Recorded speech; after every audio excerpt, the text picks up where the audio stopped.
Hello, friends, and welcome to the Exams Made Simple. So, we are back again with the Hindu Complete Newspaper Analysis for 20th January 2025. 20 जनवरी 2025 का the Hindu newspaper analysis देखेंगे और विश्वास मानिए जितनी news articles आज आप सीखेंगे ना उतना भी पिछले 1-1.5 महीने में कभी नहीं सीखा होगा। बहुत ही प्यारी प्यारी न्यूज़ आर्टिकल्स हैं और आर्टिकल से भी ज़्यादा जो हमने उसमें थोड़ा अपना पुट ऐड किया है ना वो आपको और मज़ा लगाएगा। ठीक है ना। स्टार्ट करेंगे सबसे पहले आपके फ्रंट पेज के साथ। और आप लोग आई होप आपको कंटेंट अच्छा लग रहा होगा तो please do like it, do share it. आप अपना काम करते रहो ना भाई, मैं अपना काम करता रहूंगा। Please do that from your and. Start करते हैं सबसे पहले फ्रंट पेज की बड़ी न्यूज के साथ। अब लिखा है देखो, poor demand hits private sector investment. Normally अब आप ये न्यूज आर्टिकल जब पढ़ते हैं तो आपको लगता है कि चलो पुअर डिमांड थी इसलिए प्राइवेट सेक्टर का इन्वेस्टमेंट कम हो गया। देखो पढ़ने से तो ये समझ में आ रहा है कि डिमांड घटी तो प्राइवेट सेक्टर का इन्वेस्टमेंट कम हो गया। तो ये चीज तो मैं आपको बताता रहता हूँ ऑलरेडी। मैंने कल भी आपको बताया था कि जब आपकी डिमांड बढ़ती है, ऑब्वियस सी बात है, जब आपकी डिमांड बढ़ेगी तो प्रोडक्शन बढ़ाना पड़ेगा। क्यों प्रोडक्शन बढ़ाना पड़ेगा भाई? डिमांड बढ़ रही है ना, प्रोडक्शन बढ़ाना पड़ेगा। तो मतलब जब डिमांड बढ़ती है तो प्रोडक्शन बढ़ता है, प्रोडक्शन बढ़ेगा तो प्राइवेट कंपनीज को रॉ मटेरियल ज्यादा खरीदना पड़ेगा और लेबर ज्यादा लगाने पड़ेंगे तो इन्वेस्टमेंट बढ़ेगा। ऑब्वियस सी बात है। तो ये सारी चीजें जुड़ी हुई हैं और जैसे ही डिमांड आपकी घटती है तो ऑब्वियस सी बात है फिर प्राइवेट प्लेयर्स को कोई मतलब नहीं रह जाता कुछ बढ़ाने से, इसलिए सब घटने लगता है। ठीक है ना, सिंपल सी बात है। Now this is the core of Keynesian economics. अब देखो मैं ऐड इसमें अपना कर रहा हूं जो आपको इसमें न्यूज आर्टिकल में नहीं मिलेगा लेकिन जरूरी है आपके लिए जानना। तो आप जॉन मेनार्ड कीन्स को जानते होंगे, बहुत बड़े इकोनॉमिस्ट रहे हैं, बहुत बड़ा नाम रहा है। तो कीनीजियन इकोनॉमिक्स क्या बोलती है मैं आपको थोड़ा बताता हूं, अपने नोट्स में ऐड कर लीजिएगा कीनीजियन इकोनॉमिक्स। तो कीनीजियन इकोनॉमिक्स यही बोलती है, जॉन मेनार्ड कीन्स ने इसको प्रपोज किया था और इस थ्योरी में उन्होंने यही कहा था कि जो एग्रीगेट डिमांड है उसका रोल बहुत ज्यादा होता है। The role of aggregate demand के ऊपर इन्होंने इकोनॉमिक्स रखी थी और कहा था कि जो एग्रीगेट डिमांड है वो इकोनॉमिक ग्रोथ और एम्प्लॉयमेंट दोनों को ही अफेक्ट करती है। जो एग्रीगेट डिमांड है वो आपकी इकोनॉमिक ग्रोथ और एम्प्लॉयमेंट दोनों को इफेक्ट करती है। और कीन्स ने कहा था कि प्राइवेट इन्वेस्टमेंट जो रहता है वो हमेशा सफिशिएंट नहीं रहता, इसलिए गवर्नमेंट को स्टेप अप करना चाहिए और डिमांड को बूस्ट करने की कोशिश करते रहना चाहिए। ठीक है ना। तो हो सकता है प्राइवेट इन्वेस्टमेंट आपका कम भी हो लेकिन आपको गवर्नमेंट इन्वेस्टमेंट बढ़ाना चाहिए। और इस न्यूज आर्टिकल को जब आप पढ़ेंगे ना तो आप इसमें देखेंगे कि प्राइवेट इन्वेस्टमेंट घटा है लेकिन जो गवर्नमेंट का एक्सपेंडिचर है वो कहीं ना कहीं उसको कोप अप करने की कोशिश कर रहा है और वो बढ़ा है। ठीक है ना। तो कीन्स इकोनॉमिक्स भी आपको समझ में आ रही है। और कीन्स ने ये भी आर्ग्यू किया था कि जब भी प्राइवेट इन्वेस्टमेंट कम पड़े तो गवर्नमेंट अपना एक्सपेंडिचर बढ़ाए और डिमांड को बूस्ट करने की कोशिश करे, क्योंकि बूस्ट अगर डिमांड होगा तो एम्प्लॉयमेंट भी बढ़ेगा और आपकी ग्रोथ भी बढ़ेगी। ठीक है। और प्राइवेट इन्वेस्टमेंट कीन्स के अकॉर्डिंग जो है it responds to the expectations of future demand and profitability. Private investment जो रहता है वो केवल प्रॉफिटेबिलिटी और फ्यूचर डिमांड के हिसाब से बढ़ता है। तो अगर आपकी डिमांड ज्यादा होती तो प्राइवेट इन्वेस्टमेंट बढ़ा होता। तो ये जो न्यूज है वो पूरा का पूरा कीनीजियन इकोनॉमिक्स को जस्टिफाई भी कर रही है। तो I hope you got clarity regarding this news article. आपको समझ में आ गया होगा, मजा भी आया होगा। आगे मूव करते हैं, देखते हैं और क्या इंपॉर्टेंट न्यूज आर्टिकल है। तो दूसरी जो न्यूज है वो चौथे पेज में मिलेगी। 9 navies hold joint drills in strategic strait between Indian Ocean and the Pacific Ocean. ठीक है। तो navies of 9 Indo Pacific countries जो है including India, they are taking part in a multilateral exercise जिसका नाम है ला पेरूज। लिख लीजिए अपने नोट्स में, ला पेरूज में 9 नेवीज पार्टिसिपेट कर रही है। India is also participating in this La Perouse and it is hosted by France in the strategic state of Malacca, Sunda and Lombok। याद रखिएगा तो कहां पे ये हो रही है? Strait of Malacca, Sunda and Lombok between Indian Ocean and the Pacific Ocean. Indo Pacific countries हैं तो भाई इंडियन और पैसिफिक के बीच में ही करेंगे ना। ठीक है ना। और इंडियन नेवी ने डिप्लॉय किया है guided missile destroyer INS Mumbai को फॉर द एक्सरसाइज। 16 से 24 जनवरी तक की रहेगी और it will be led by the French carrier strike group. ठीक है ना। तो I hope you got clarity regarding that as well. Maritime safety के लिए इंडिया ऑलरेडी आप सबको पता है कि मैरी टाइम में एक नेट प्लेयर के रूप में बनना चाहता है ना। तो that is a thing which why it is a part of this and that, है ना। I hope you got clarity. इसके अलावा Australia, Canada, France, Indonesia, Malaysia, Singapore, US and UK they are part of this exercise. तो जो बाकी की 8 countries हैं उसमें से Australia, Canada, France, Indonesia, Malaysia, Singapore, US and UK, they are the 8 countries and India मिला लो तो 9 कंट्रीज हो जाते हैं। तो I hope you got clarity regarding this news article as well. La Perouse exercise आपको समझ में आ गया होगा। आगे मूव करते हैं, देखते हैं और क्या इंपॉर्टेंट न्यूज आर्टिकल्स है जिनके बारे में हमको डिस्कस करना है। और बिलीव मी, आज के एडिटोरियल्स डिस्कस करने से पहले मैं आपको बता दूं, और एडिटोरियल्स आपको आज पढ़ने की जरूरत नहीं रहेगी। एक एडिटोरियल है जो हम पढ़ेंगे, मैं आपको बताऊंगा क्यों। आते हैं साइंस के पेज में। साइंस के पेज में 2 न्यूज आर्टिकल है। पहली तो वाटर हायासिंथ है, पहले इसको कवर कर लेते हैं। Water hyacinth threatens the livelihood of fishers on Kenyan lake. तो केन्या की एक लेक के बारे में मेंशन है। और ये देखो, आपको ये फोटोग्राफ दिख रही होगी, ये आप देख सकते हैं लेक के ऊपर ये वाटर हायासिंथ लगा हुआ है। देखो बोट दिख रही है ना, बोट ये लैंड पे नहीं है, ये आपको लैंड जैसा जो दिख रहा है ना, यहाँ भी वाटर हायासिंथ हो गया है। अब लेक का नाम पहले याद रख लो, तो lake Naivasha. Make sure you note the name of the lake, lake Naivasha, ठीक है। और ये लेक नयवाशा कहां पर है? केन्या में है। और वाटर हायासिंथ ने थ्रेटन करके रखा है। तो ये अब देख लेते हैं वाटर हायासिंथ होता क्या है। तो वाटर हायासिंथ, जिसका साइंटिफिक नेम इकॉर्निया क्रेसिपस होता है। Eichhornia crassipes is the scientific name. और ये नेटिव होते हैं टू साउथ अमेरिका, लेकिन वाइडली वर्ल्ड में हर जगह पाए जाते हैं ना। तो ऐसा नहीं कि सिर्फ साउथ अमेरिका में पाए जाते हैं, वर्ल्ड में हर जगह पाए जाते हैं। अपीयरेंस इनका फ्लोटिंग एक्वेटिक प्लांट होता है। ये पानी के ऊपर फ्लोट करते हैं with broad glossy rounded leaves, है ना। And they can grow up to 1 metre tall, forming dense mat on water surface. तो वाटर सरफेस पे डेंस मैट बना लेते हैं। And they propagate both sexually यानी सीड्स के माध्यम से, एंड एसेक्सुअली यानी स्टोलॉन्स के माध्यम से भी ये प्रोपोगेट कर सकते हैं। They extremely fast growing, they double their population in 2 weeks under optimal conditions. अपनी पॉपुलेशन को डबल कर सकते हैं 2 हफ्तों में, ऑप्टिमल कंडीशन हो तो। And their nature is very invasive. They are known as the world's most invasive aquatic plant. याद रखिएगा, वर्ल्ड का सबसे ज्यादा बड़ा एक्वेटिक प्लांट है ये। तो वाटर हायासिंथ ने इस तरीके से केन्या की जो लेक नायवाशा है उसको टेक ओवर कर रखा है। तो I hope you got clarity regarding that as well. अगली जो साइंस की न्यूज है वो दिख रहा होगा आपको, Indian cryptography research gears up to face the quantum challenge. अब ये जो न्यूज आर्टिकल है, ऑब्वियस सी बात है, इस न्यूज आर्टिकल में क्या चीज है? इस न्यूज आर्टिकल में क्वांटम चैलेंज के बारे में बताया जाएगा कि क्वांटम किस तरीके से चैलेंज पोज कर रहा है for the cryptography and all. तो क्रिप्टोग्राफी पहले तो होता क्या है? तो cryptography is the science of securing information by converting plain text into cipher text. याद रखिएगा, क्रिप्टोग्राफी साइंस है ऑफ सिक्योरिंग इंफॉर्मेशन, जिसमें आप जो प्लेन इंफॉर्मेशन भेज रहे हैं, प्लेन टेक्स्ट जो भेज रहे हैं, उसको कन्वर्ट किया जाता है साइफर टेक्स्ट में, ठीक है ना। And historically very significant, cryptography has evolved from Caesar cipher to complex algorithm. पहले सीजर साइफर चलते थे, अब कॉम्प्लेक्स एल्गोरिदम्स यूज होती हैं, क्योंकि अब आपको पता है इंटरनेट बैंकिंग है, आजकल पूरा यूपीआई ट्रांजैक्शंस हो रहे हैं, ई कॉमर्स पूरा चल रहा है, जो कि पूरा ऑनलाइन चल रहा है, जिसमें आप प्लेन पूरे इंटरनेट पे आप अपनी इंफॉर्मेशन को भेजते हो। तो क्रिप्टोग्राफी का अब बहुत ज़्यादा बड़ा स्कोप हो चुका है, ठीक है ना। क्रिप्टोग्राफी क्यों जरूरी होती है? To maintain confidentiality, integrity, authentication and non repudiation of the data, है ना। क्रिप्टोग्राफी इंपॉर्टेंट क्यों होती है? देखो, ये आप मेंस आंसर राइटिंग के हिसाब से भी बता रहा हूं, तो कई बार इसको लिख लिया करो कुछ पॉइंट। क्रिप्टोग्राफी इंपॉर्टेंट है for confidentiality, integrity, authentication and non repudiation of data. And systems जो है आजकल हार्ड मैथमेटिकल प्रॉब्लम्स का यूज करते हैं to protect the sensitive information and all, ठीक है। एंड एक एग्जांपल है पब्लिक की क्रिप्टोग्राफी, जिसमें 2 की यूज होती है, public and private, to encrypt and decrypt messages securely. ये भी ऑथर ने यहाँ पे बताया है।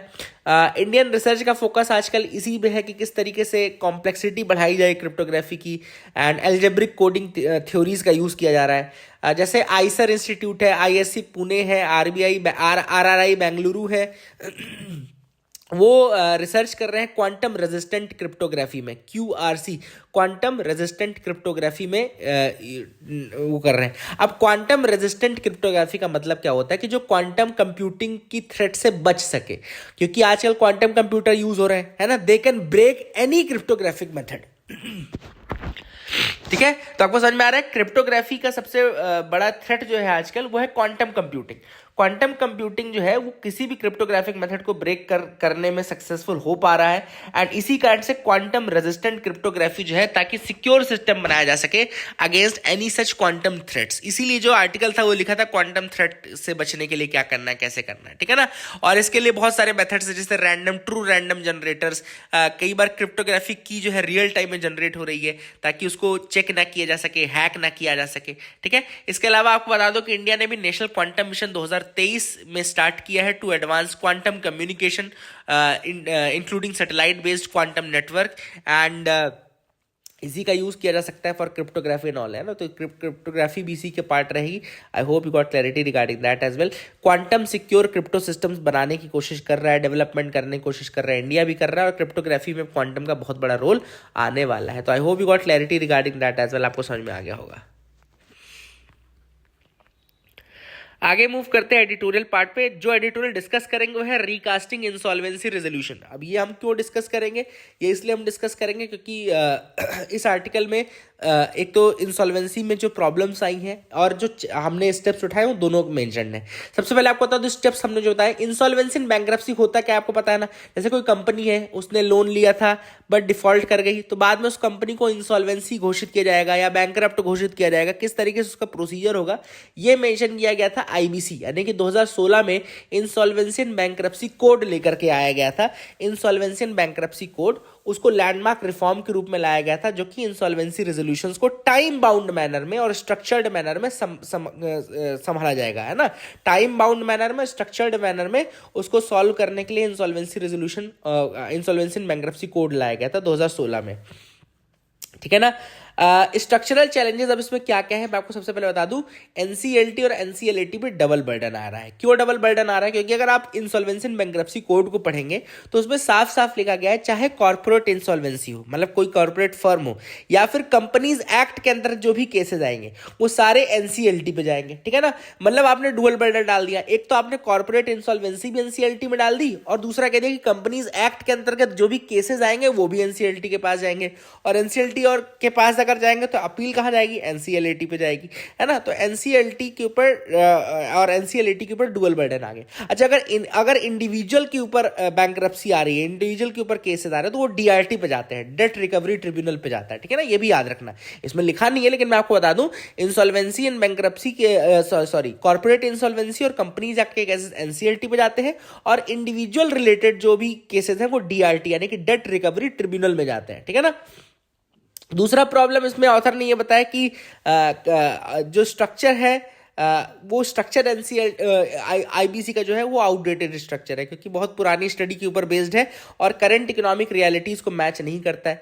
फिर उसने ऑथर ने कहा कि भैया जो एनसीएलटी और एनसीएलएटी देखोगे तो लिमिटेड सैंक्शन स्ट्रेंथ है, 63 मेंबर्स ही हैं, है ना, जो कि बहुत ज़्यादा सफिशिएंट नहीं है। और ऑथर ने यह भी कहा कि जो इंसॉल्वेंसी रेजोल्यूशन का टाइम पीरियड था वो बहुत कम होना चाहिए था, लेकिन वो 716 दिन चल रहा है, मतलब बहुत ज़्यादा चल रहा है, 2 साल से ज़्यादा चल रहा है। तो that is again a major problem. Author ने दूसरा प्रॉब्लम ये बताया कि इंसॉल्वेंसी बैंक्रप्सी कोड में कि जो भी एनसीएलटी एनसीएलएटी के मेंबर्स हैं they are often lagging specialisation, domain expertise वो लैग करते हैं इंसॉल्वेंसी मैटर्स को हैंडल करने के लिए, है ना।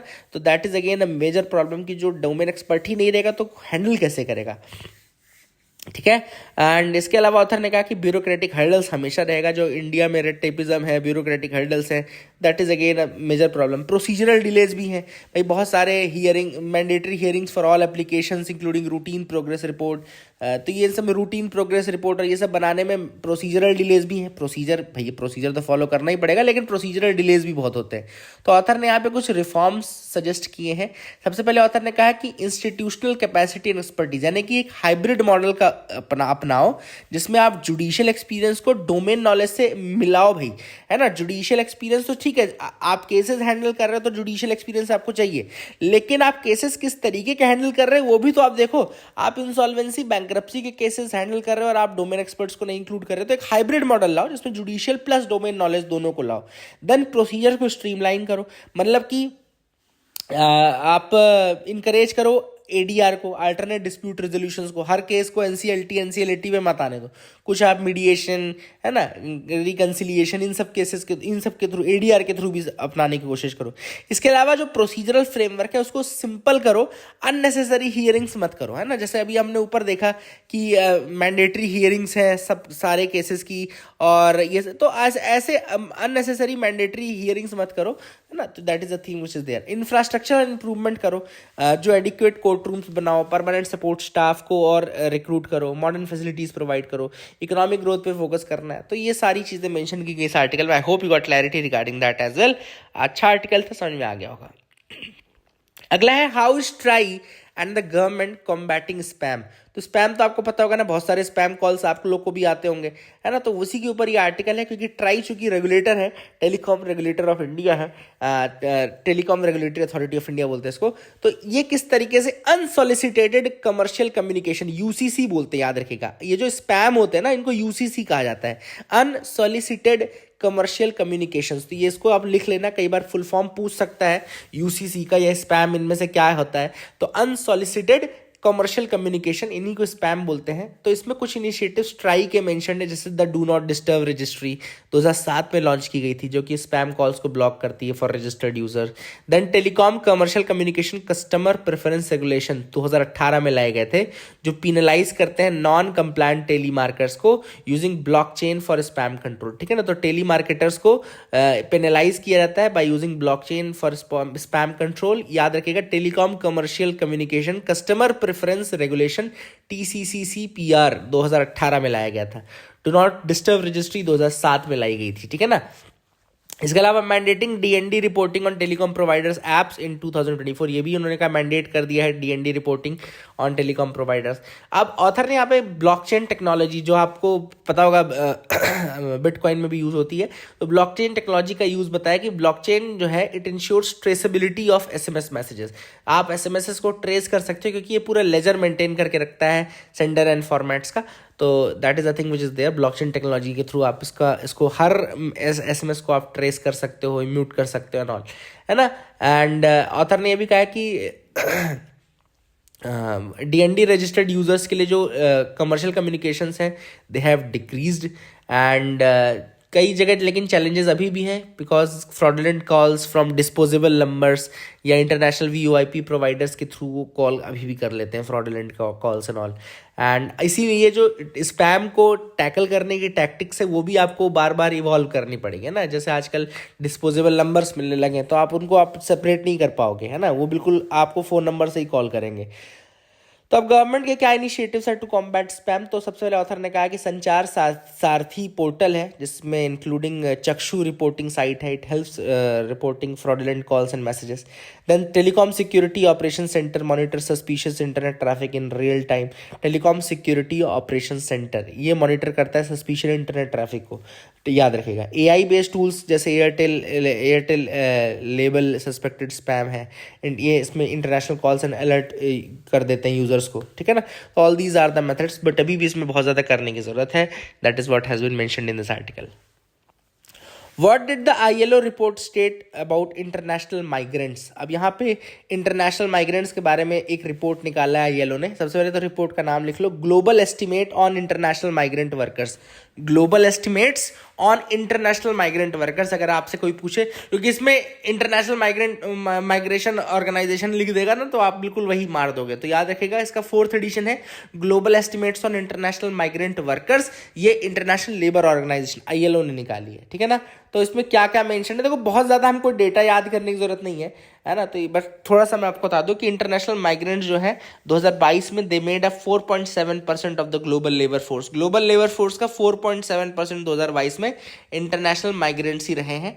And it is defined as both employed and unemployed but available for work. मतलब अनएम्प्लॉयड भी, लेकिन जो अवेलेबल फॉर वर्क होते हैं ना, उनको वर्कफोर्स में ही काउंट किया जाता है, ठीक है। दोनों इंक्लूडेड है इसमें।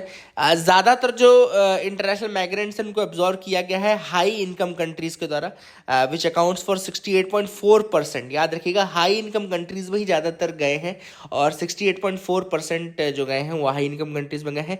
और मेजर जो सेक्टर्स रहे हैं वो सेक्टर सर्विसेज सेक्टर रहे, specially provision of care and all, है ना। सर्विसेज सेक्टर मेनली रहा है। And higher population of international migrant males have been employed 61.3% out of a total of 102.7 million, and only 38.7% female employed की गई हैं, ठीक है ना. तो that is a thing which is there. I hope you got clarity. इतना ही data आप जान लो, बहुत ज़्यादा जरूरी नहीं है जानना. The impact of H1B visas on tech industry. अब देखो कुछ नहीं बताऊंगा मैं इस आर्टिकल में, केवल H1B वीजा बता देता हूँ. H1B वीजा एक नॉन इमिग्रेंट वर्क वीजा है. इसका नाम याद रखना, नॉन इमिग्रेंट वर्क वीजा है, जो कि यूनाइटेड स्टेट्स इशू करता है to allow US companies to employ foreign workers. US companies जब फॉरेन वर्कर्स को एम्प्लॉय करना चाहती है ना, तो वहाँ पे ये वीज़ा निकाला जाता है. H1B visa non immigrant work visa होता है, and it is widely used in, जैसे टेक्नोलॉजी. मैं भी पहले था तो मेरा है ना, जैसे टेक सेक्टर में ही था मैं, तो टेक सेक्टर में जब था तो वहाँ पे ऐसे होता था, लॉटरी सिस्टम से निकाला जाता था H1B वीज़ा, तो जिसका लग जाता था फिर वो ऑन साइड जाता था ना, है ना. तो ये हो चुका ऑलरेडी. मेरा इजिप्ट लगा था जैसे ऑन साइड, तो मेरा इजिप्ट में था, 6 महीने का प्रोजेक्ट था. तो इस तरीके से लगता रहता था. लेकिन H1B वीज़ा में एकमात्र था जिसमें लॉटरी सिस्टम निकलता था ना. तो दैट इज़ अ थिंग. किसी भी सॉफ्टवेयर फर्म में आप पता करेंगे ना, तो आपको समझ में आएगा कि लॉटरी सिस्टम कैसे होता है. H1B वीज़ा के की जो फीचर्स हैं, इसकी eligibility, it requires a job offer from US employer. इसमें सबसे इंपॉर्टेंट है जॉब ऑफर चाहिए यूएस एम्प्लॉयर से. And the role must require specialised knowledge, typically requiring at least bachelor's degree और equivalent in the relevant field, है ना. तो याद रखेगा, या तो बैचलर डिग्री चाहिए, equivalent in the relevant field. Duration इसका initially granted for up to 3 years with an option to extend to a maximum of 6 years. तो 3 साल के लिए स्टार्ट होता है और मैक्सिमम 6 साल तक आप इसको एक्सटेंड कर सकते हैं. तो I hope you got clarity regarding that as well. आगे मूव करते हैं. Bangladesh short circuit trips Adani power's Godda project. अब यहाँ पे एक अडानी के एक प्रोजेक्ट के बारे में मेंशन है. अडानी का जो गुड्डा प्रोजेक्ट है ना, अडानी का गोड्डा प्रोजेक्ट. अभी गुड्डा प्रोजेक्ट कहाँ पर है तो लिख लेना इसको, ये झारखंड में है. और याद रखिएगा, इस झारखंड के इस प्रोजेक्ट से पूरी जो इलेक्ट्रिसिटी है, लगभग 1600 मेगावाट का ये प्रोजेक्ट है. तो 1600 मेगावाट में से 1496 मेगावाट जो था, जाना था कहाँ पे, बांग्लादेश जाना था. 1496 मेगावाट जो नेट कैपेसिटी है, वो 25 साल के लिए बांग्लादेश तक ट्रांसफर करनी थी. लेकिन बांग्लादेश वाले ना पेमेंट कर पा रहे हैं, ना कुछ कर पा रहे हैं. इस कारण से जो कैपेसिटी है वो डिक्रीज, मतलब उसकी अप्रूव्ड कैपेसिटी से बहुत कम कैपेसिटी ही बना पा रहे हैं, है ना. तो that is a very super critical issue for Adani going on. And Godda project याद रखिएगा आप, झारखंड में, ठीक है ना. तो ये इशू हो रहा है कि क्योंकि बांग्लादेश में भी रिजीम चेंज हुई, दिस एंड दैट, लेकिन वहाँ पे अब क्या है, पावर तो यूज कर रहे हैं लेकिन पैसा नहीं दे पा रहे हैं नॉट. बट अभी पैसा आना शुरू है, लेकिन अभी भी डेट बहुत ज़्यादा है, ठीक है. तो I hope you got clarity regarding that. UPI is too big to succeed कोनेंड्रम.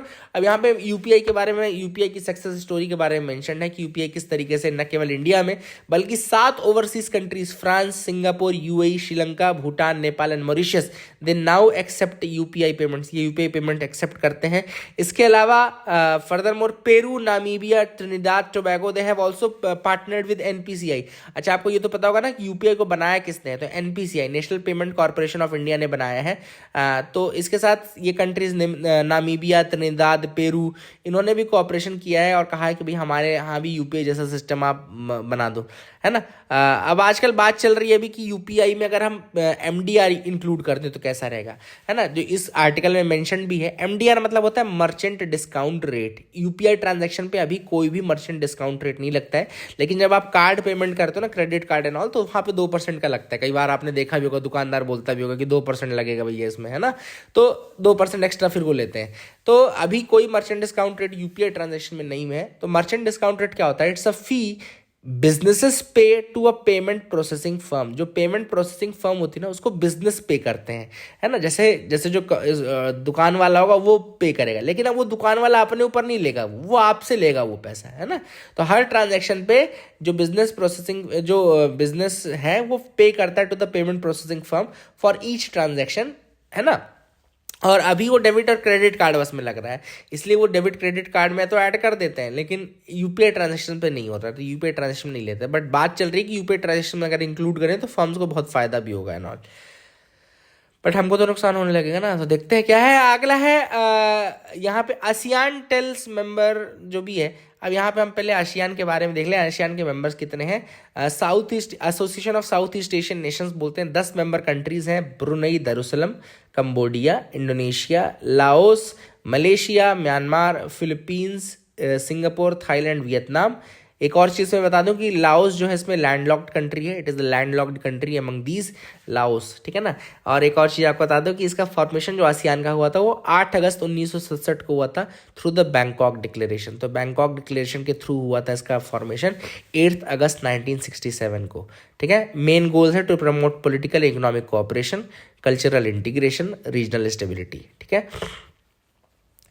आके देखते हैं कुछ और है अगर तो देख लेते हैं। Yes, there is again a news, Indonesia's mount Ibu erupted 1000 times this month. इस महीने वॉल्केनो है एक ईस्टर्न इंडोनेशिया में जो कि कम से कम 1000 बार इरप्ट हुआ और उसका नाम है माउंट ईबू, याद रखिएगा। कुछ और नाम मैं आपको बता दूं इंडोनेशिया के माउंटेन्स के, तो माउंट मेरापी है जावा में, माउंट सिनाबोंग है सुमात्रा में, माउंट सेमेरू है जावा में, माउंट क्रकटाओ है जो कि क्रकटाओ सुंडा स्ट्रेट के पास है, माउंट ब्रोमो जावा, माउंट अगुंग बाली, माउंट तेम्बोरा संबावा, माउंट केलूड जावा, माउंट रिंजानी लोम्बोक, माउंट आइजन जावा, है ना। तो ये सब वॉल्केनोस के नाम भी आप देख लेना एक बार, जो मैंने बोले तो रिपीट पे 2 बार सुन लोगे तो याद रहेगा। Booming solar firms in US put thousands of hungry sheep to work. अब यह देखो बहुत अच्छी एक इंडस्ट्री के बारे में पता चला है, सोलार ग्रेजिंग इंडस्ट्री बोलते हैं इसको। क्या बोलते हैं इसको, लिख लो पहले नाम इसका, सोलार ग्रेजिंग। तो अब इसमें क्या किया जाता है, जैसे वहाँ पे जहाँ पे भी फ्लैट लैंड होता है वहाँ बहुत सारी घासें उगती है ना, यहाँ पे घास उग रही थी मान लो, तो इन्होंने क्या कि इस तरीके से सोलार प्लांट लगा दिए, इस तरीके से देखो सोलार प्लांट लगा दिया और नीचे यहाँ पे भेड़ों को लगा दिया, ठीक है। भेड़ों को लगा दिया क्या करने के लिए, घास खाने के लिए, ठीक है। तो अब घास को बड़ा नहीं होने दे रहे, भेड़े घास खा रही हैं तो भेड़े खूब बढ़ रही हैं, भेड़ों के नंबर बढ़ेंगे और सोलार तो है ही, सोलार से आपने वहाँ पे तो आप सोलार पावर भी जनरेट कर रहे हो, प्लस भेड़ों को आपने काम पे लगा रखा है, तो भेड़ों से आप किसको, भेड़ों को शेड भी मिल गई सोलार की, और भेड़ें घास खा रही हैं तो घास भी नहीं बढ़ने दे रहे हो, तो और भेड़ें भी बढ़ रही हैं, तो कुल मिलाकर के आपने लाइफ स्टॉक भी बढ़ा दिया, भेड़ें बढ़ाएंगे तो आपके पास वूल और ये सारी चीज़ें भी बढ़ेंगी, प्लस आप सोलार पावर को बढ़ा रहे हो, तो इसको बोलते हैं सोलार ग्रेजिंग, और यूएसए में बहुत ज़्यादा ही काम कर रही है सोलार ग्रेजिंग। तो that is the thing which is important. I hope you got clarity. That is it for the day. Keep loving us, keep sharing us. Thank you, have a nice day.